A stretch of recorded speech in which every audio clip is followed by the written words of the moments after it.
Hi everyone, I'm traveling right now, so I'm doing this from my hotel room, but I thought there is so much important going on that I need to give you an update. Now, with geopolitics, as I've explained, it is a really difficult game to try and understand the probabilities and what you should do. The first thing to do when it comes to geopolitics is to do nothing, is to watch, absorb, and try and understand what the playing field is here, what the ramifications are. Now, I must admit, I didn't think that we'd get this far this fast in terms of Russia's actions within Ukraine. So I've been slightly back-footed, but I've already been expecting a global slowdown in the economy. And so I've been starting to position that way by buying bonds, some gold, some dollars, that kind of stuff. But let me talk about what I'm seeing now, how I'm thinking through this current event, and then some of the ramifications. Now, this is geopolitics. We have no real clue how this will play out. That's why it's so hard. Economic events are much more forecastable. Geopolitical events have many more different nuances, and you have to use that kind of decision tree structure to assess probabilities of all of the things that could happen and trying to figure out, okay, how do I protect myself? Can I make money out of this? What does this all mean for the much bigger picture? So there's a lot here. So let's dig in quickly to where we are now. There are, as ever, in geopolitical disputes, two sides of a story. And when you're trying to analyze geopolitics, you need to be aware of both. So then you can understand what is propaganda, who you're being told by what person, for whatever reason. And in this situation, we know Russia's been very clear on its intentions to buffer its borders. Peter Zeihan's piece the other day made it very clear. I think D. Smith's gone through this, and most of the geopolitical strategists we've had on Real Vision have also looked at this. So Russia's been very keen on stopping NATO encroaching on its borders. NATO, on the other hand, is very keen on not letting Russia encroach on its borders, but it's been moving NATO's way. And this whole game has been played out for some period of time. I've written this up in GMI and written it up in Macro Insiders, or Real Vision Pro, Macro, is this whole situation that we saw started with Chechnya, then moved to Crimea. This Ukraine story was the Crimea story. Then it's these splintering states, then it's Ukraine itself. It's been a story that the Russians have had an obsession with in how they want to deal with it for their own sovereign protection. And I don't want to go into the geopolitics of who said what to whom and why. That's not relevant right now. What's relevant is trying to figure out where we are. So I think we have a very narrow window, maybe 2 weeks, maybe less, which is that the Russians have surrounded Kiev pretty much. Now, we understand that the supply chains are not good, but we also understand the Russians have done this a lot of times before with bad supply chains. It's pretty common, and sheer brute force is how they do it. So they're surrounding Kiev now, and what happens in the next few days or couple of weeks is vital. You can see the Israelis have been negotiating on both sides. Maybe there's a negotiation to be had here, and the negotiation would be something like, and again, we don't know because this is geopolitics and there's a lot of different national pride and a lot of consideration, global consideration, all in this. But let's assume that they can agree a ceasefire, agree some sort of splitting up of Ukraine. So they allow the splinter states.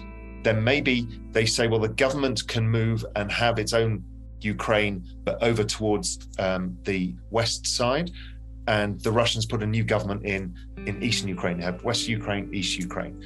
Something of that sort kind of solves a lot of the problems, although obviously it's still not a good situation. And we'll come on to the big picture still later. But that could see a de-escalation.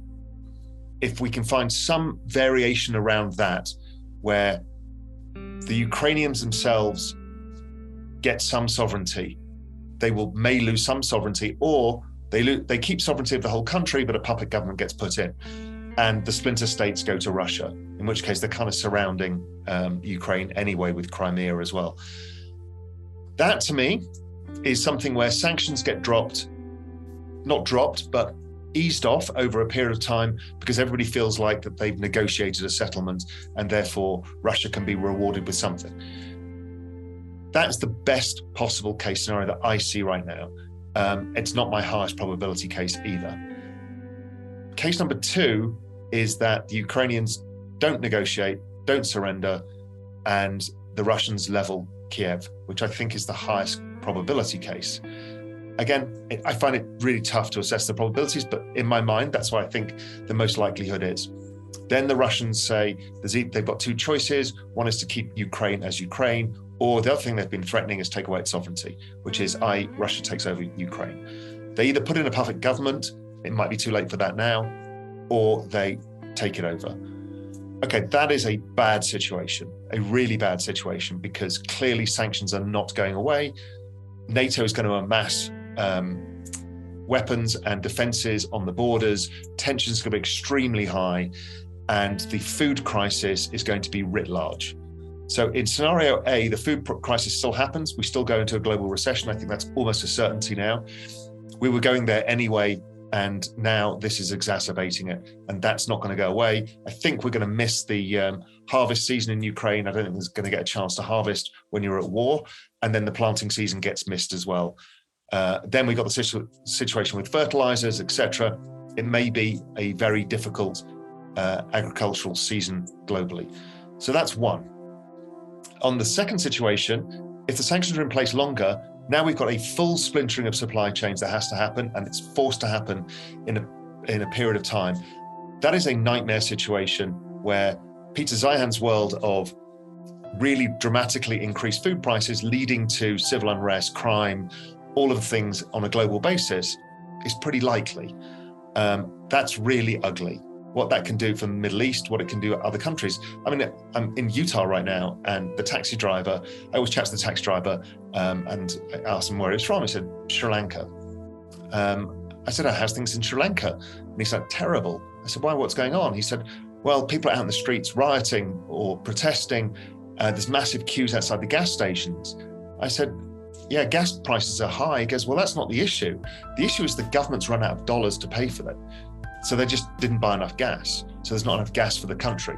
These are the kind of linkages that happen in situations like this.